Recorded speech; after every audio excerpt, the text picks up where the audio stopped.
Explain high availability techniques such as first hop redundancy protocols. Why do I need to learn this? In order to guarantee that your end devices will always have a default gateway, these protocols will answer the question, what if your default gateway fails? So you will have default gateway redundancy. In order to have that, you will need at least 2 devices willing to become the default gateways. In order to have this working, they must be connected to the same broadcast domain because they share multicast in order to make these protocols work. So for instance, at the distribution layer, you have 2 devices that are connected to the same broadcast domain. How does this work? Your end devices will get configured with a default gateway IP address. They don't know, they are unaware that this is actually a virtual IP address with a corresponding virtual MAC address.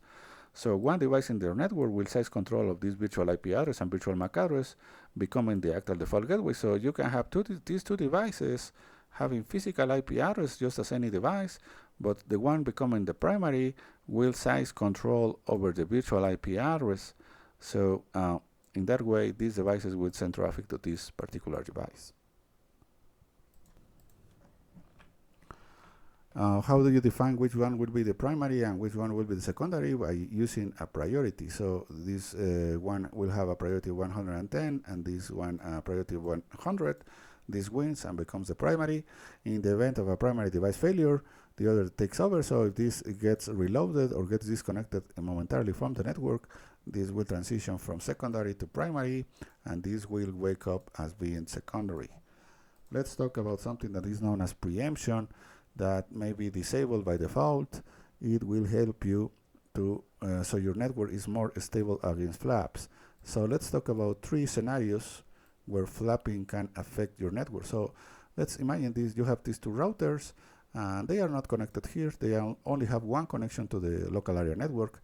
Let's imagine this interface starts flapping and it goes down and it goes up and it goes down and it goes up and it goes up and it goes down.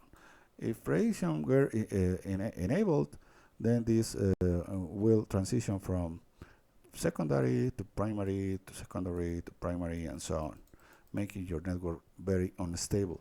So what will happen in this second scenario where this device has, for instance, a bug in the software, it has something wrong in the hardware, or it gets problems with it has electrical powers problems. So it will get reloaded and then it will go up and it will reload it and will go up and it will reload it and will go up.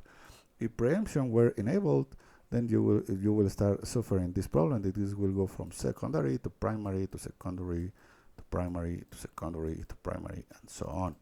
In this third scenario, these 2 switches are geographically distant, and you will, for instance, contract a carrier to give you the service of LAN to LAN. And what will happen if this carrier had problems? For instance, if this interface starts to go down, then go up, then go down, and then go up, then go out, and then go up, then this device will go from secondary to primary to secondary to primary and so on. So disabling preemption will make your network more stable against flaps, but it has this disadvantage that the priority is mostly ignored.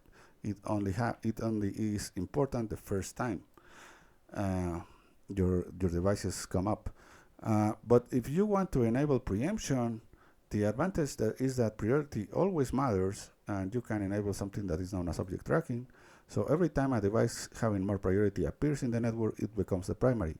The disadvantages of enable preemption is that your network is susceptible to flaps, just the one that we talked about, but you can use timer delays in order to minimize this risk.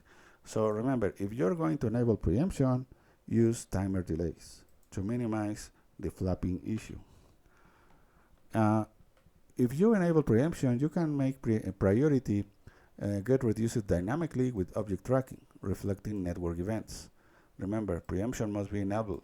So for instance, I can configure this device with a priority of 110, and I want to sense the states of these 2 interfaces. So if this interface goes down, I want to subtract this 5, and if this interface goes down, I want to subtract this 5 again. So if both interface goes down, this ends up with a priority of 100. I can configure this with priority of 101. So if these two events happen, this eventually will win and it will go from secondary to primary. The normal behavior of this protocol is that only the primary device is moving traffic and the other is idle. So you don't want to have idle devices because it's a waste of resources. In order to avoid having idle devices, you can perform this trick. For instance, for VLAN 10, you can make this device the primary and this the secondary. But for VLAN 20, you can make this the secondary and this the primary. So for VLAN 10, these devices will use this device as the default gateway, and for VLAN 20, these other devices will use this device. So you will avoid having idle devices that way. You can use a virtual router redundancy protocol, which is a standard multi-vendor. For instance, if you have Cisco here and Huawei here, you could use virtual FHRP. When using FHRP, the primary device is known as master and the secondary devices are known as backups. It will use preemption by default. If you had Cisco here and Cisco here, you could use the Cisco proprietary protocol, which is FHRP or Hot Standard Router Protocol.